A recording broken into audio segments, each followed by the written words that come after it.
All right, we have some iPod listening minutes, and it wants you to test against the variance. So this will be an F test.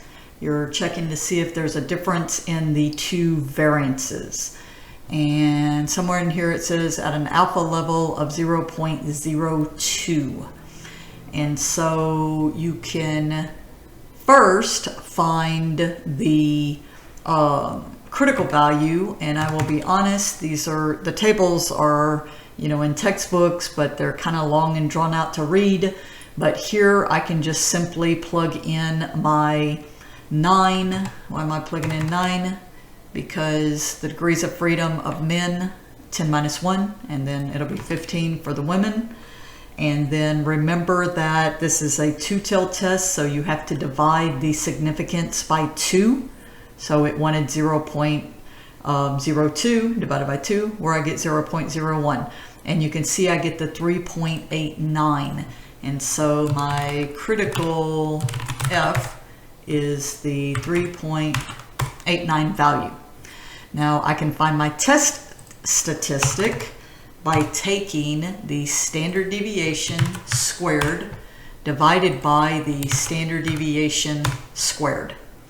And that gives me my test statistic.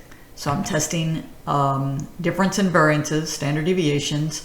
Now from here, to be able to find this p-value, I can use f.dist.rt and then plug in my test statistic, my degrees of freedom, 9 and 15. Remember, subtracting 1, and I hit enter. Now I did a right tail test so I could be able to do this. I need to multiply this times 2. Why? Because we're testing to see if there's a difference. So this would actually be my p-value.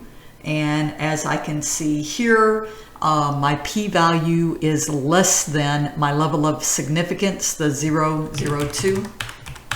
And so I am definitely going to reject, in this case, that I would reject the null that the variances are equal. And so it is not reasonable to conclude the variations of the two populations could be the same, that there is apparently a difference.